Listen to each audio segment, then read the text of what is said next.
Welcome. So in this video, I'm going to show you how to send Microsoft Word file in Messenger.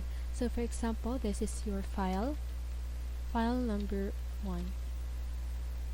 So make sure that you save your file under proper place or under right place.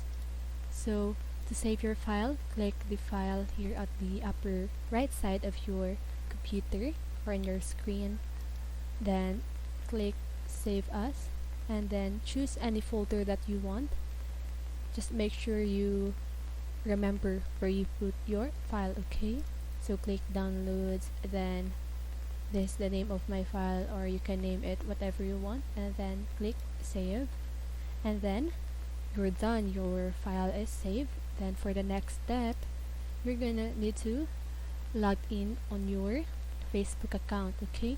So I'm here at Google Chrome right now, and then my Facebook account is logged in, so I'm just gonna click Messenger and then click on the person who I want to send the file with.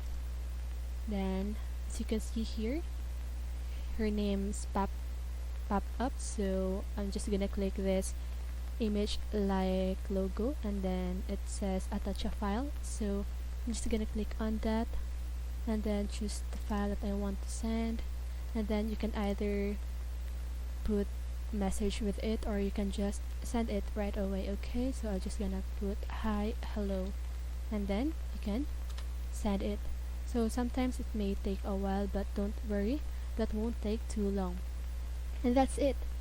Your file is already sent to the person, and then I hope this video helps you, and if it did, don't forget to like, subscribe, and hit the bell notification so you won't miss a video. Have a nice day and see you on the next video.